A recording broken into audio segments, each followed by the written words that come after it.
Yes, it is time again for the Non-Believer Bible Club. It's always a new thing on the Bible Club. Case in point, last week, Moses decided to get a little musical with the Hebrews as they left Egypt and celebrated their freedom, giving thanks to God for everything he had done for them, being a pillar of fire, parting the Red Sea, things like that. But as it always is, with this work, with this culture, with this Bible club, there is always more to the story than meets the eye. This song is the oldest song mentioned in the book, and it is one of two. There are two songs in the Bible that go under the name, the Song of Moses. But how accurate is that title? And is there maybe another song directly after the first song that maybe is called that song? Maybe it's not that song, it's part of another song? Well, I'm glad you asked. Okay, here's what I know. There are two songs called the Song of Moses. The first one, in Exodus, chapter 15, verses 1 through 8, followed by a shorter version of the song sung by Miriam, Moses' sister. More on that later. The second song of Moses is sung in Deuteronomy 32. The second song finds Moses in a far different position than he is now. Well, not that different. The people of Israel are faithless and corrupt, and they must be encouraged not to turn to the worship of the gods of the land, and instead hold fast to their monotheism. The context is that this is anticipating Moses' death. Without dad around, the kids are going to misbehave. Now, these two songs have an interesting relationship. They're both seen as the two oldest fragments in the book of Exodus, in the entire book. According to the documentary hypothesis of biblical authorship, the author of the book of Deuteronomy, known as the Deuteronomist, does not refer to one specific person, but a school of writers who developed the entirety of the book of Deuteronomy. The Yahwist, or J-writer, was believed to have written during the reign of King Solomon at his court. But the supplementary hypothesis, compared to the documentary hypothesis I mentioned earlier, we getting all of our hypotheses straight? Good. It claims that the Yahwist could not have written any time before 500 BC, more than 500 years distanced from the court of King Solomon, towards the end of the Babylonian exile. Well, this fits pretty nicely then, with the Deuteronomist being the oldest writer, to which the J-writer and priestly sources added to create the Pentateuch. But there's another rub.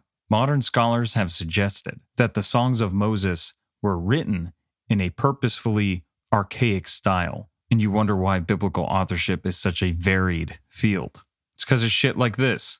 How are you supposed to know when something was written? It's a mess. Anyway, back to the songs. I thought that this was really cool. For all rituals requiring a Torah, a Sefer Torah is used. What this is the Torah on a scroll, handwritten. It looks like a work of art.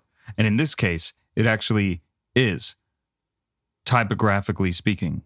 In each Torah scroll, the songs, as printed, are presented in a specific way. It's arranged in 3 separate columns with elaborate spacings. Some of these have elongated letters so that it fills out the space in this specific way. It's very cool. And actually, those two songs are the only places in the Torah that is written with a different layout. Interesting. So, we know where it came from, kind of. We know what it looks like, kind of. We know who wrote it, kind of. What is it about?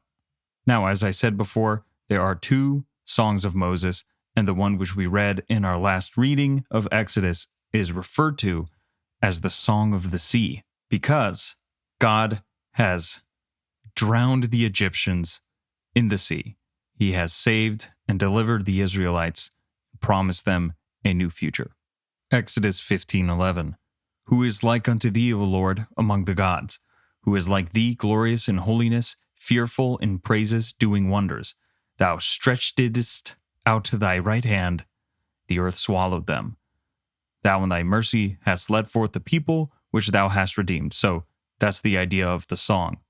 But then towards the end, verse 20, and Miriam, the prophetess, the sister of Aaron, took a timbrel in her hand, which is like a tambourine. And all the women went out after her with timbrels and with dances. And Miriam answered them, Sing ye to the Lord, for he hath triumphed gloriously. The horse and his rider hath he thrown into the sea. Echoing verse 1. Then sang Moses and the children of Israel this song unto the Lord, and spake, saying, I will sing unto the Lord, for he hath triumphed gloriously. The horse and his rider hath he thrown into the sea. So this is cool. We have first Moses' version and then Miriam's version. But whose version is it? You guessed it. The opinions are varied. According to biblical scholars Frank Moore Cross and David Noel Freeman, quote, verse 21 is not a different or shorter or the original version of the song, but simply the title of the poem taken from a different cycle of traditions. Friedman goes on to explain that the editor of Exodus, quote, wanted it clearly understood that Moses composed and performed this dramatic song, being easier to give credit to Moses than to, quote, explain the association with Miriam being secondary. This is all very interesting. I, of course, know very little about this, but I like the idea of seeing how different ancient civilizations combined for us to get the whole that we see today. Speaking of, modern Jewish communities will chant the Song of the Sea during their weekly Torah portion or during prayer services. So, what does the Song of the Sea sound like? Here's an excerpt from an interpretation I found performed on YouTube by Rabbi Eben Leder.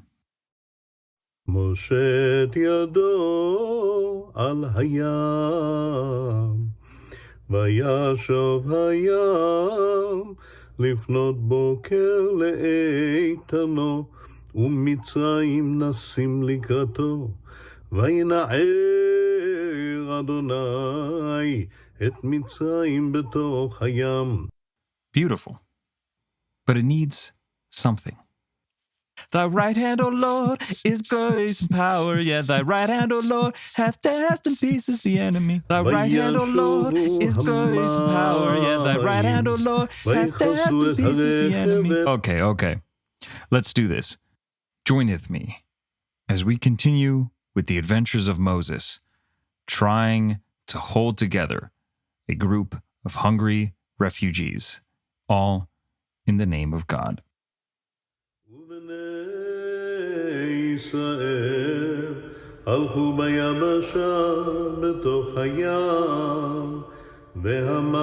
Chapter 17. And all the congregation of the children of Israel journeyed from the wilderness of Sin. Not that sin, some other sin. It's actually closer to flat in Hebrew. After their journeys, according to the commandment of the Lord, and pitched in Rephidim, and there was no water for the people to drink. Already we have a problem.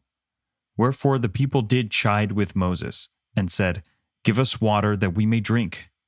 And Moses said unto them, Why chide ye with me? Wherefore do ye tempt the Lord? And the people thirsted there for water, and the people murmured against Moses, and said, Wherefore is it that thou hast brought us up out of Egypt to kill us and our children and our cattle with thirst? These guys say that every time they whine about something. And Moses cried unto the Lord, saying, What shall I do unto this people? They be almost ready to stone me. Wow. Imagine that, controlling an angry mob. And the Lord said unto Moses, Go on before the people, and take with thee of the elders of Israel, and thy rod, wherewith thou smotest the river. Take in thine hand and go. Behold, I will stand before thee there upon the rock in Horeb, and thou shalt smite the rock, and there shall come water out of it, that the people may drink. And Moses did so in the sight of the elders of Israel. And he called the name of the place Massah and Meribah, because of the chiding of the children of Israel. The chiding of the children's chiding. And because they tempted the Lord, saying, "Is the Lord among us or not?" Yeah, these guys are exactly like children. They have no idea where dad's getting the groceries. They're just here to whine. Then came Amalek, and fought with Israel and Rephidim. Damn. And Moses said unto Joshua, "Choose us out men, and go out, fight with Amalek. Tomorrow I will stand on top of the hill with the rod of God in mine hand." You're feeling great when you got the rod of God in your hand. So Joshua did as Moses had said to him, and fought with Amalek. And Moses, Aaron, and Hur went up to the top of the hill. And it came to pass, when Moses held up his hand, that Israel prevailed. And when he let down his hand, Amalek prevailed. But Moses' hands were heavy, and they took a stone and put it under him, and he sat thereon. And Aaron and Hur stayed up his hands, the one on the one side, and the other on the other side, and his hands were steady until the going down of the sun. The Bible has done it again, providing me with just an insane image. If he lets down his hands, then they lose, because he's holding the rod of God in his hands. But if you've ever held anything up in the air for longer than a minute, your arms are going to get tired, especially if you don't work out, like me. So he needs help raising his arms, so two of his bros hold up his own arms for him so that they can win the war. That's just such a crazy situation. It's also like imaginative. Like, ask anybody to just come up with a story on the spot. Just tell me a story, anything you can come up with. Some of these stories are just so weirdly, like, strangely, specifically weird. In other words, this is why I'm here. And Joshua discomfited Amalek and his people with the edge of the sword. Yeah. And the Lord said unto Moses, "Write this for a memorial in a book." Ooh, the book references itself. "And rehearse it in the ears of Joshua, for I will utterly put out the remembrance of Amalek from under heaven." Damn. Will anyone remember him? I will utterly put out the remembrance of Amalek. Wow. And Moses built an altar and called the name of it Jehovah Nissi. For he said, "Because the Lord hath sworn that the Lord will have war with Amalek from generation to generation." Ah, I thought that was familiar. According to the Bible, Amalek is the son of Eliphaz. Eliphaz is the son of your favorite redheaded boy, Esau. So, Esau, being a man who has gone against the Lord in his ways, not Jacob, the chosen one, he has continued to father a line of evil that God will deal with. There's always sort of a recurring evil or antagonism between the families. We see how, well, they didn't deserve to be God's true people, because you see generations further on and on and on and on, they're attacking the chosen people, right?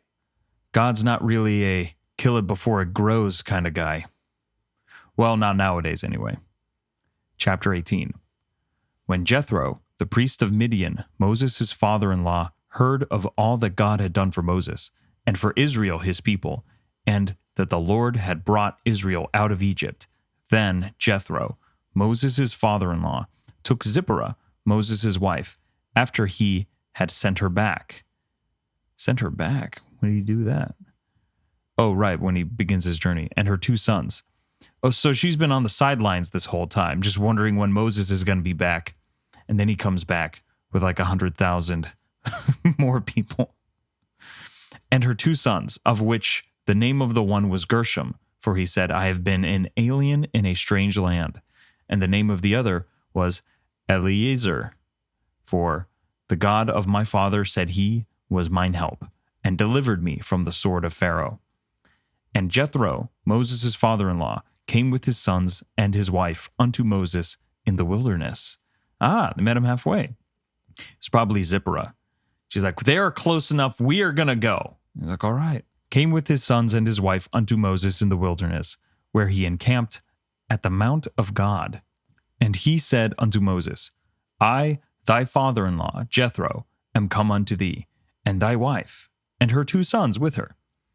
And Moses went out to meet his father-in-law, and did obeisance, and kissed him, and they asked each other of their welfare, and they came into the tent.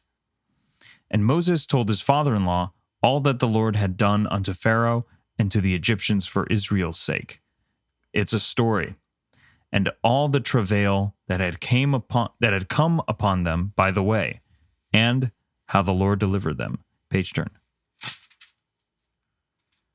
And Jethro rejoiced for all the goodness which the Lord had done to Israel, whom he had delivered out of the hands of the Egyptians.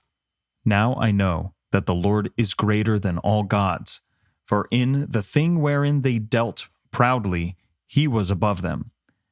And Jethro, Moses' father-in-law, took a burnt offering and sacrifices for God.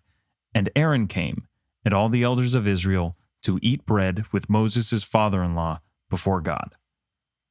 I thought that was interesting. It didn't mention Moses kissing and embracing his wife or his kids. I guess they thought it was more important for him to hang with Jethro. Maybe for that audience, it was more important for the patriarchs to meet. And like, okay, as long as the men are cool, because that's where the wars start. As long as they're good, we know everything else is good. And it came to pass on the morrow that Moses sat to judge the people. And the people stood by Moses from morning unto the evening. And when Moses' father-in-law saw all that he did to the people, he said, What is this thing that thou doest to the people? Why sittest thou thyself alone, and all the people stand by thee from morning unto even? And Moses said unto his father-in-law, Because the people come unto me to inquire of God. When they have a matter, they come unto me, and I judge between one and another, and I do make them know the statutes of God and his laws. And Moses' father-in-law said unto him, The thing that thou doest is not good. Thou wilt surely wear away, both thou and this people that is with thee, for this thing is too heavy for thee. Thou art not able to perform it thyself alone. Hearken now unto my voice. I will give thee counsel, and God shall be with thee. Be thou for the people to Godward, that thou mayest bring the causes unto God. And thou shalt teach them ordinances and laws, and shalt shew them the way wherein they must walk, and the work that they must do.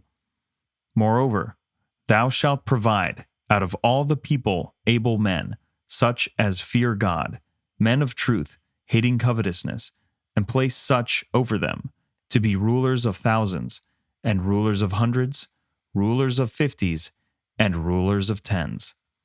That's honestly a great idea. I see the ridiculousness of this now. Moses sitting before a huge crowd of people. Jethro saying, listen, no need to micromanage. And let them judge the people at all seasons.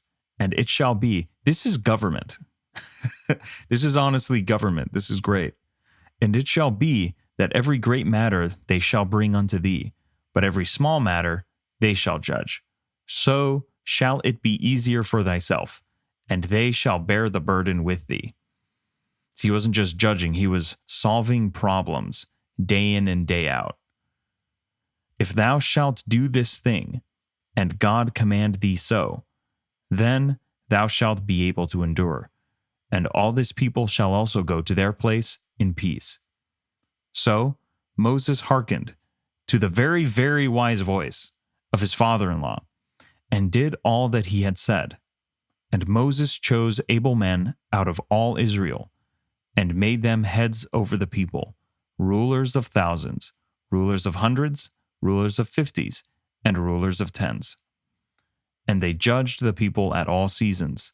The hard causes they brought unto Moses, but every small matter they judged themselves. And Moses let his father-in-law depart, and he went his way into his own land. Good on you, Jethro. I like that guy. Chapter 19. In the 3rd month, when the children of Israel were gone forth out of the land of Egypt, the same day came they into the wilderness of Sinai. Okay, this is going to get good now. For they were departed from Rephidim, and were come to the desert of Sinai, and had pitched in the wilderness, and there Israel camped before the mount. And Moses went up unto God, and the Lord called unto him out of the mountain, saying, Thus shalt thou say to the house of Jacob, and tell the children of Israel, Ye have seen what I did unto the Egyptians, and how I bare you on eagle's wings, and brought you unto myself. There it is, Tolkien fans, eagle's wings. Now therefore, if ye will obey my voice indeed, and keep my covenant, then ye shall be a peculiar treasure unto me above all people, for all the earth is mine. And ye shall be unto me a kingdom of priests, and an holy nation. These are the words which thou shalt speak unto the children of Israel. And Moses came and called for the elders of the people, and laid before their faces all these words which the Lord commanded him. And all the people answered together, and said, All that the Lord hath spoken, we will do. And Moses returned the words of the people unto the Lord. And the Lord said unto Moses, Lo, I come unto thee in a thick cloud, that the people may hear when I speak with thee, and believe thee forever. And Moses told the words of the people unto the Lord. And the Lord said unto Moses, Go unto the people, and sanctify them today and tomorrow, and let them wash their clothes, and be ready against the 3rd day. For the 3rd day the Lord will come down in the sight of all the people upon Mount Sinai. And thou shalt set bounds unto the people round about, saying, Take heed to yourselves, that ye go not up to the mount, or touch the border of it. Whosoever toucheth the mount shall be surely put to death. There shall not an hand touch it, but he shall surely be stoned or shot through, whether it be beast or man. It shall not live. When the trumpet soundeth long, they shall come up to the mount.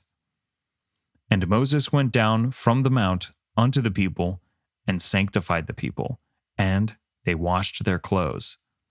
And he said unto the people, Be ready against the 3rd day, come not at your wives.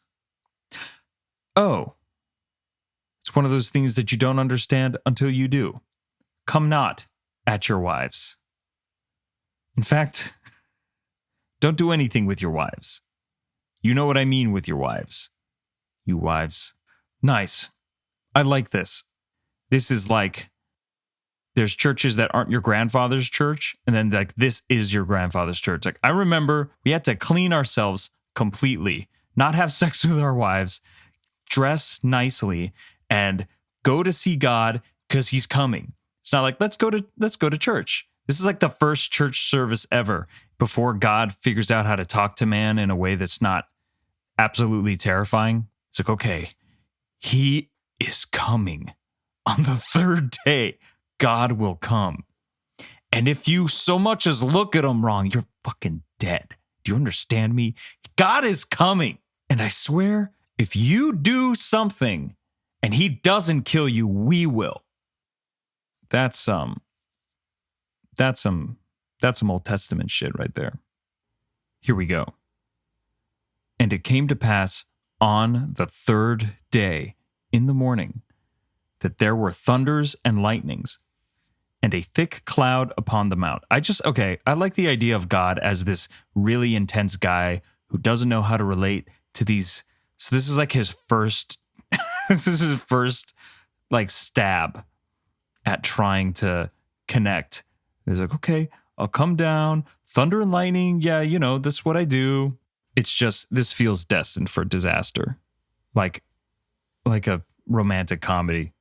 And it came to pass on the third day in the morning that there were thunders and lightnings, and a thick cloud upon the mount, and the voice of the trumpet exceeding loud, so that all the people that was in the camp trembled.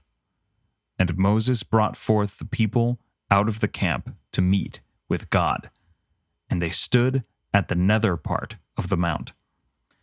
And Mount Sinai was altogether on a smoke, because the Lord descended upon it in the fire, and the smoke thereof ascended as the smoke of a furnace, as mentioned in the covenant with Abraham, finally were there, and the whole mount quaked greatly. And when the voice of the trumpet sounded long, and waxed louder and louder, Moses spake, and God answered him by a voice. And the Lord came down upon Mount Sinai, on top of the mount. And the Lord called Moses up to the top of the mount, and Moses went up. And the Lord said unto Moses, Go down, charge the people, lest they break through unto the Lord to gaze, and many of them perish. And let the priests also, which come near to the Lord, sanctify themselves, lest the Lord break forth upon them. And Moses said unto the Lord, The people cannot come up to Mount Sinai, for thou chargedest us, saying, Set bounds about the mount, and sanctify it. And the Lord said unto him, Away, get thee down, and thou shalt come up, thou and Aaron with thee. But let not the priests and the people break through to come up unto the Lord, lest he break forth upon them. So Moses went down unto the people, and spake unto them.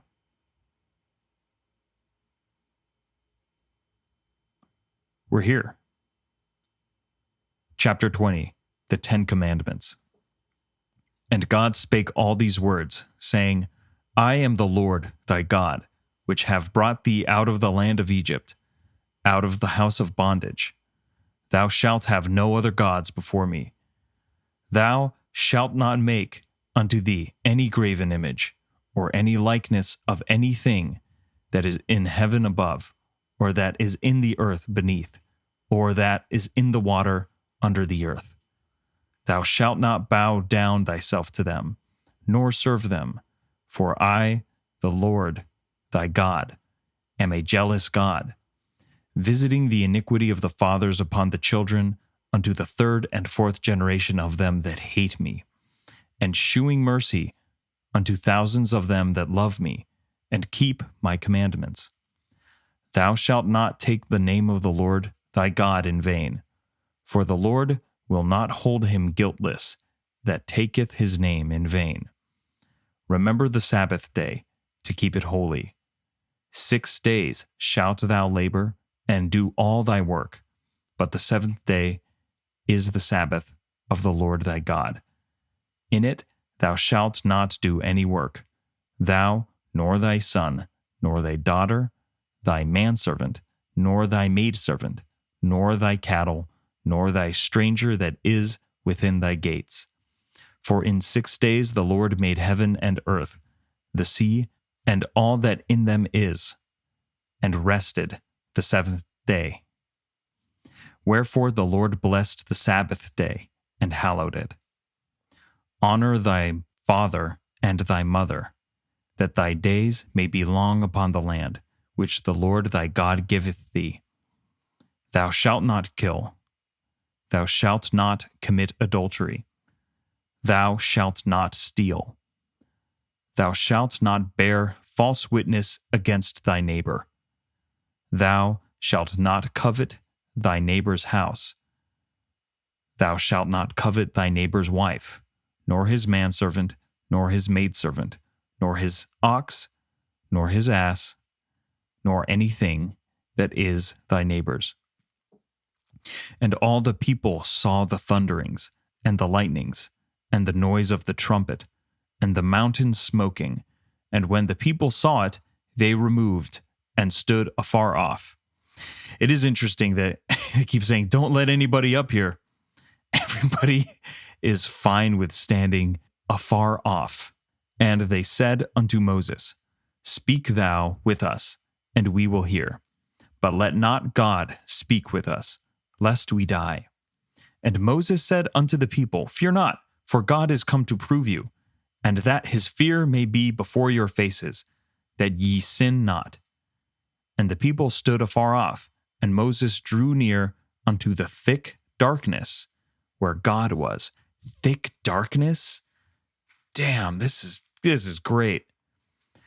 And the Lord said unto Moses, thus thou shalt say unto the children of Israel, ye have seen that I have talked with you from heaven. Ye shall not make with me gods of silver, neither shall ye make unto you gods of gold. An altar of earth thou shalt make unto me, and shalt sacrifice thereon thy burnt offerings, and thy peace offerings, thy sheep, and thine oxen. In all places where I record my name, I will come unto thee, and I will bless thee. And if thou wilt make me an altar of stone, thou shalt not build it of hewn stone, for if thou lift up thy tool upon it, thou hast polluted it. I like that. I mean, it seems to me, because if somebody is hewing the stone, they're crafting it. And if you're crafting it, it's an idol, right? Neither shalt thou go up by steps unto mine altar, that thy nakedness be not discovered thereon. Whoa. And here we end our reading for today. Really interesting last verse.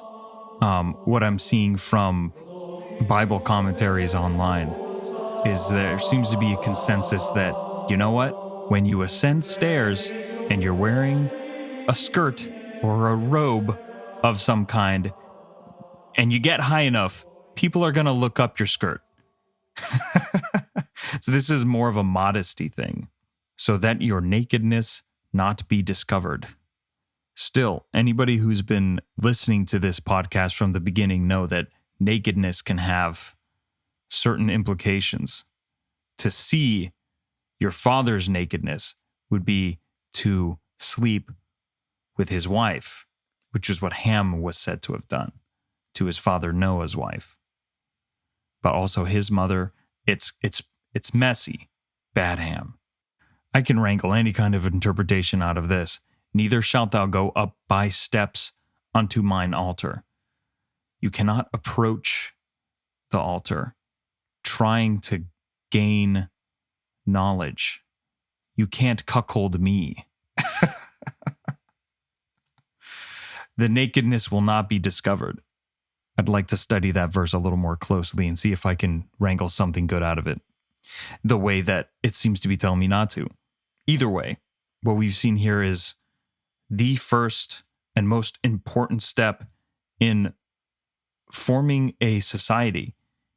The people have been chosen, and the very next thing that we have is for them to develop governments, to oversee each other, but most importantly, to keep God's laws.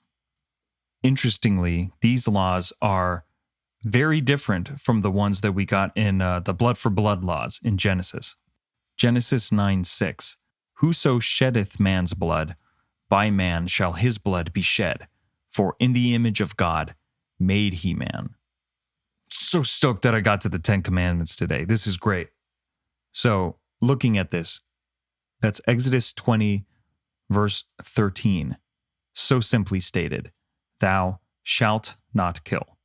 When you look at it, it is just one sentence, one short sentence. This is the law. This law must be followed. But still, very different from Genesis 9:6. Back in Genesis, God's mission was for man to live. And the one thing getting in the way of man living was, man. Murder, killing, has to be wrong. We have to understand that before we get everything else. That's the first thing that comes in.